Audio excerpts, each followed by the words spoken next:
Filing the dentures of the critics. Blackseed writings on some eco-extremist groups. From issue 5. Part 1. Revolutionary Dissonance. Why Eco-Extremism Matters for Those Who Most Hate It. By Bellamy Fitzpatrick. We no longer take the position of being defenders of wild nature, nor that of anti-civilization, primitivists, nor any of the other terms that you have heard applied to us. We have positioned ourselves as the enemy of the human being.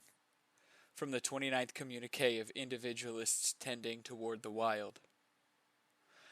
Like any other deluded sociopathic tyrant, these individuals have declared themselves above reproach, critique, reason, or accountability. They have appointed themselves judge, jury, and executioner. As absolutist authoritarians, they think and act like the state. Scott Campbell. There's nothing anarchist about eco-fascism. One's take on eco-extremism, the militant antisocial and anti-technological tendency embodied by such groups as ITS, usually rendered in English as individualists tending toward the wild, and the now dissolved RS, wild reaction, has become something of a litmus test in a North American radical milieu. It is a sad symptom of adherence to the present technological infrastructure that far too much theoretical positioning and posturing takes the form of ingesting a few media bits on people we have never met who are doing things in places we have never been, and subsequently solemnly assigning them our self-important thumbs up or thumbs down for all to see. Our discourse and thinking can be much more subtle than this dualistic trumpeting. Why not ask, what can we learn from this? How does its presence reflect on us, regardless of whether one has affinity or projectual resonance with it?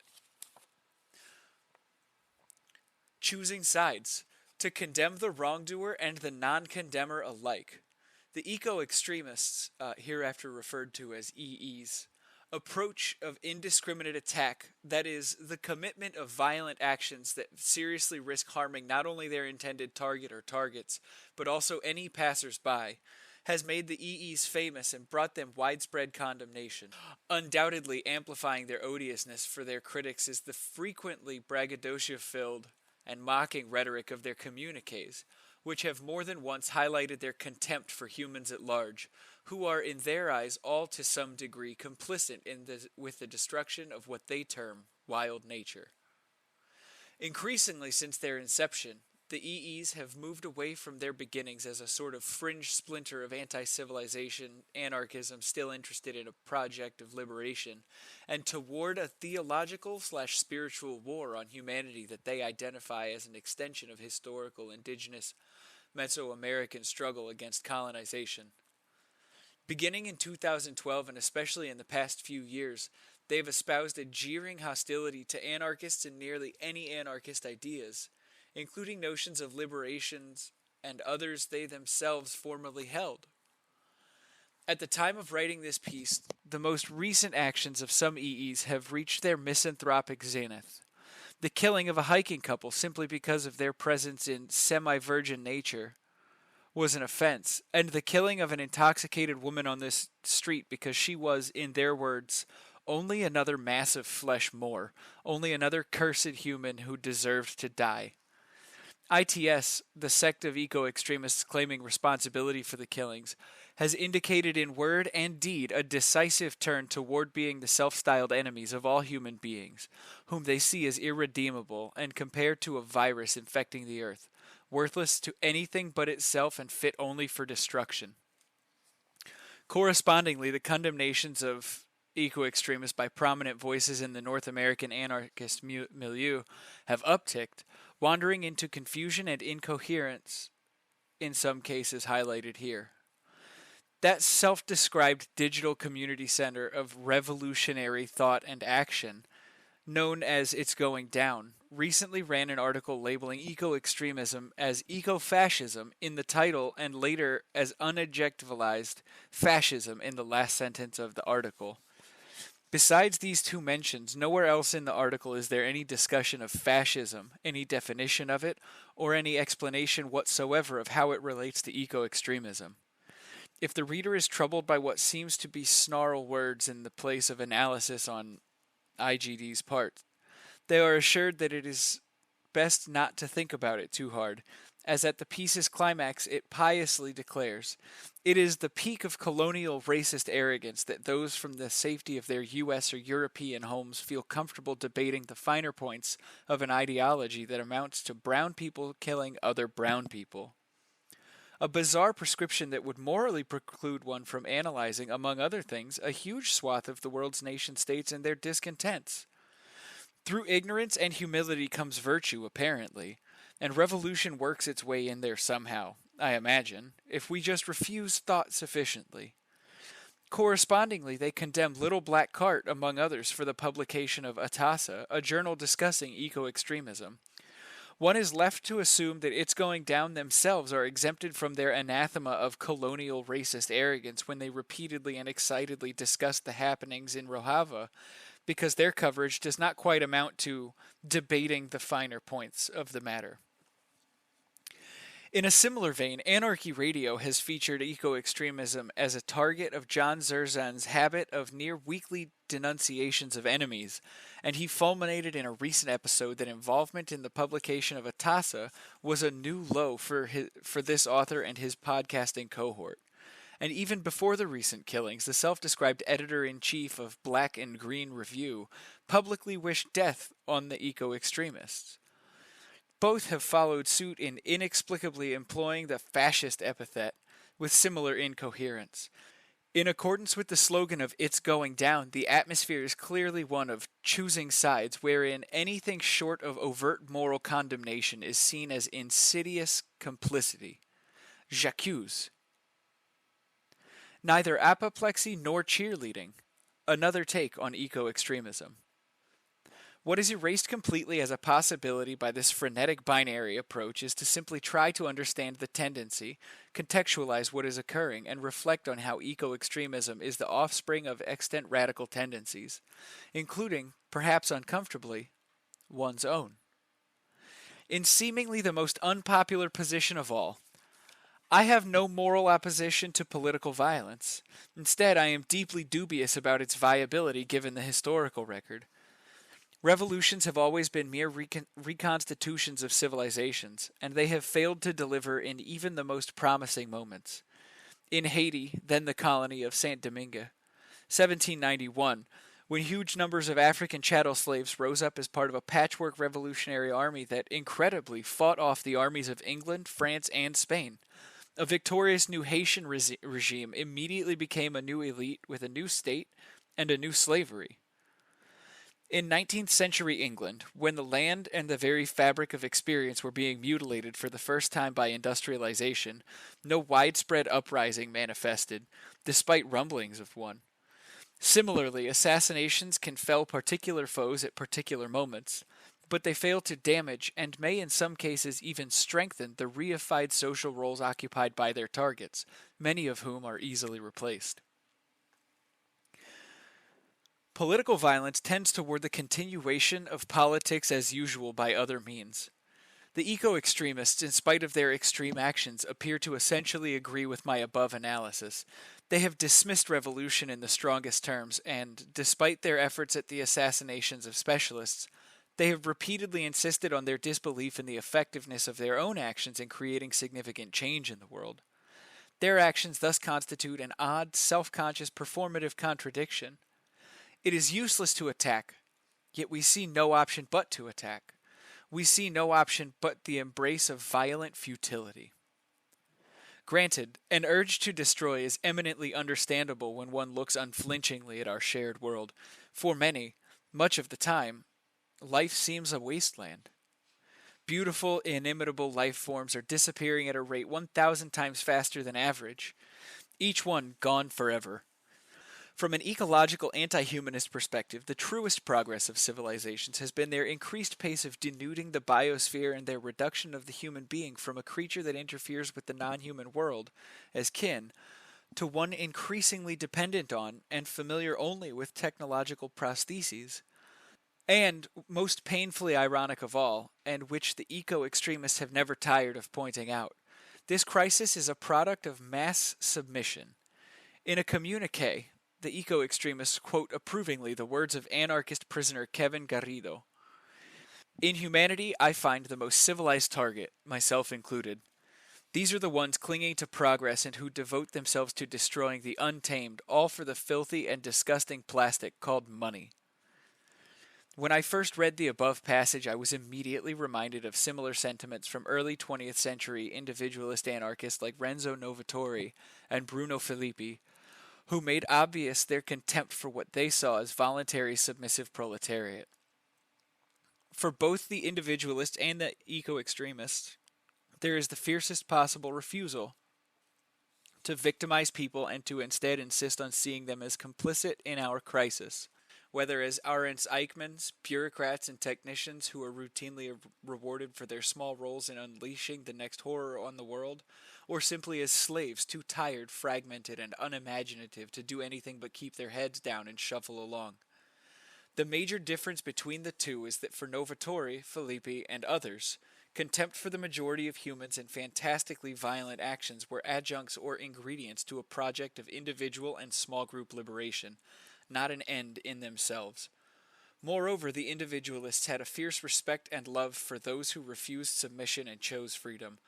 But for the eco-extremists, such hatred of most human behavior and its explosive venting becomes praxis unto itself, seemingly because they see no other options and refuse the possibility or desirability of liberation. Indeed, the thoroughgoing anti-civilization analysis can very easily become paralytic. What does one do about the enormous and fundamental causes of our crisis? Mass dispossession, agriculture as subsistence, and reification. And what does one furthermore do about the glaring fact that the vast majority of civilization's slaves are and always have been leagues away from sharing one's anti-civilization perspective? In holding an anti-civilization critique, there can be an overwhelming feeling of facing an invincible, immortal, and an abstract enemy. And thus it is that so many answer, what is to be done? By lapsing into a passive stance of hoping for deliverance by catastrophe, or even into abject defeatism. Living day after day in a bleak slavery while being acutely aware of it entails an unbearable tension, and it is eminently understandable, however mistaken, that one might break that tension by declaring war on the world at large. Ajahema's Holy Warriors. Eco-extremism is revolutionary theology. In doing so now at the highest level, by murdering seemingly any human and declaring them culpable and deserving of such a death, the eco-extremists have effectively completed their aforementioned 6-year passage from a praxis of liberation to one thoroughly partaking of theology, as has even been observed in a very different valence by one of the editors of Atassa. Their theology manifests in at least 2 themes that have been repeated across a diversity of eco-extremist communiques: that they do not aim to convince or justify themselves to anyone, and that they have no hope of significantly changing the world through their actions. While the large volume of lengthy communiques makes the eco-extremists' claim of being entirely uninterested in justifying themselves or convincing anyone rather difficult to swallow, as I will expand upon in a moment, the eco-extremists can surely not be accused of attempting to politicize the every person with passages like this one. Let it be known, we have invoked the accursed spirit of the Coescar, Ajahema. It awoke furious and full of hate for what the modern human has done to the earth. It has whispered in our ear that humans deserve death for offending the wild with every breath. We respond that we feel the same way. The hyper-civilized human race is beyond help. It cannot be saved. Joy bursts our hearts each time wild nature manifests itself against civilization with ferocious natural disasters. And if tomorrow we are the ones who are destroyed because of the wild, know that we will succumb with great satisfaction.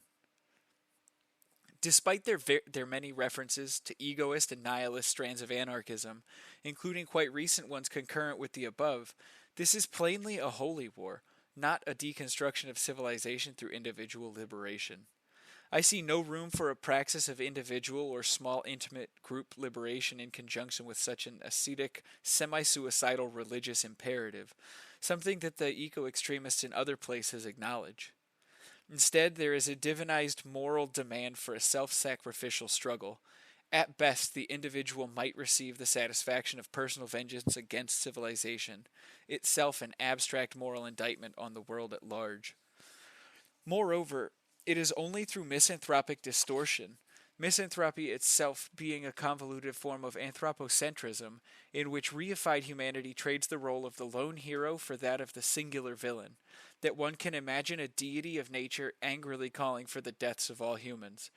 Humans are part of the world, part of the bios, one group of organisms among many whose uniqueness possibly lies more in its unusual anxiety with itself than in anything else. Insofar as one accepts the paleontological consensus, humans are not the first organisms to help bring about a mass extinction. We may reasonably speculate that we will not be the last either. The first and fourth mass extinctions were caused in part, respectively, by cyanobacteria, the first photosynthetic organisms, and methane-producing bacteria. In tragicomic irony, the third mass extinction is believed to have been caused in large part by climate change and eutrophication caused by the first trees, those indispensable creatures of ecological iconography. If nature were a coherent, conscious entity, it would not be a Gaia, a loving mother who creates all of her children in a careful balance and loves them all, nor would it be an Ajahema, a punishing father who hates particular children for upsetting that order. Instead, it would be Medea, who creates children and later decides to kill them on a whim. Better yet, it would be a blind idiot god, who is enormously powerful yet not even aware of itself or what it is doing. Wreaking havoc on the biosphere is something that oddball organisms do periodically. Observing this fact is not to excuse it, or say that it is not something worth resisting. Indeed, I absolutely believe it is worth resisting. But it is an act of profound sanity and necessary critique to recognize that humans are incontrovertibly a part of the biosphere no matter what we do, and to thus escape from these ideological moral absolutes upon which every crackpot revolutionary scheme depends. As I have written at much greater length and depth elsewhere, the belief in absolutes is the necessary basis of slave ideologies and has no place in any thoroughgoing project of liberation. As for their claims of no hope, it seems plainly to follow from an absurd mission of killing all humans that one is bound to fail. After all, like every pest, there are too damn many and the fuckers breed far too quickly. Moreover, the deliberate killing of seemingly almost completely random persons, whom the eco-extremists imply they know next to nothing about, and who in all likelihood have less complicity than many in our crisis, is an action so obviously far removed from even their erstwhile goals that one is left to wonder whether the eco-extremists were more interested in some spiritual act of self-othering via purposeless murder than anything else. What, therefore, do the eco-extremists with their self-serious divine mission really want with their aforementioned performative contradiction of insisting both upon the necessity of action and the uselessness of action? They seem to achieve nothing quite so much as a more self-transparent and a more depressed and self-loathing form of revolutionary militancy. They live ascetically and dangerously. They perform direct actions, then publicize inflammatory communiques. They assert the necessity of action and denounce dissenters and critics as cowards and weaklings. They identify themselves as the inevitable historical product of a corrupt humanity. They declare the current human as insufficient and flawed and pursue a transformative praxis of moral purification through violence. The primary differences between them and their critics cited above are their anti-humanist individualism, their currency of enraged misanthropic despair in place of defiant utopian hope, and their self-transparency about their own theological analysis. Shorn of a revolution, they nonetheless display its trappings. Revolutionary dissonance, the failure of eco-extremism's most eager critics. If, as claimed above, it is a remarkable testament to the seduction of morally dualistic analyses that the mere publication or discussion of eco-extremist texts is taken as a championing of their position and actions, it is an even more noteworthy instance of ideological blinkering that the revolutionary and crypto-revolutionary critics of eco-extremists cannot recognize their morbid reflection in their foes and cannot learn from them. For one, as has been pointed out in considerable detail in the much-maligned Atassa, to be any kind of revolutionary is to be for indiscriminate violence, however convolutedly. Only the most guileless North American insurrectionary anarchist, who self consciously strives to increase social tensions, who champions and joins in riots and ruptures, and who dreams of creating ungovernable zones that become communes, can believe that achieving their stated goals to any substantive and lasting degree would not necessarily entail enormous protracted violence against not only state, paramilitary, and volunteer militia forces, but also against huge swaths of the citizenry who would be at best ambivalent to and more likely terrified and opposed to such a crypto revolution. In such a scenario of their dreams, precisely the same every persons whom the eco-extremists openly malign and now openly kill would become counter-revolutionaries that the revolutionary, insurrectionary, and or primitivist anarchist would have to malign and either kill or subdue if they were not to falter in their imagined uprising. In this way, the eco-extremists are more honest with themselves and their critics than the crypto-revolutionaries. Feverishly and very publicly, condemning eco-extremism allows their critics to safely blind themselves to that uncomfortable morbid reflection. It is easy and popular to slag as sociopathic people who have killed hikers and an intoxicated woman in the name of an unfamiliar, long-dead god. After all, what does indiscriminate violence look like when it is unvarnished by peons to the every person and ensorceling rhetoric about a post-revolutionary world? It looks quite ugly. One can thus avoid thinking too critically about one's own carefully veneered calls for righteous revolutionary violence, which sound almost benign and more closely resemble the tragicomic history of civilizations with which most of us are comfortably familiar. To be unable to engage in nuanced analysis that eschews moral judgment in favor of asking what the emergence of eco-extremism means about our current crisis, existentially, strategically, and in terms of the radical milieu, and to unequivocally condemn those who do is a sad comment on the critical capacity of much of the North American radical milieu. Canned dismissals reign supreme as too many willingly surrender their critical capacities in favor of listening to, or being, competing theologians endlessly slagging one another. Footnotes to follow.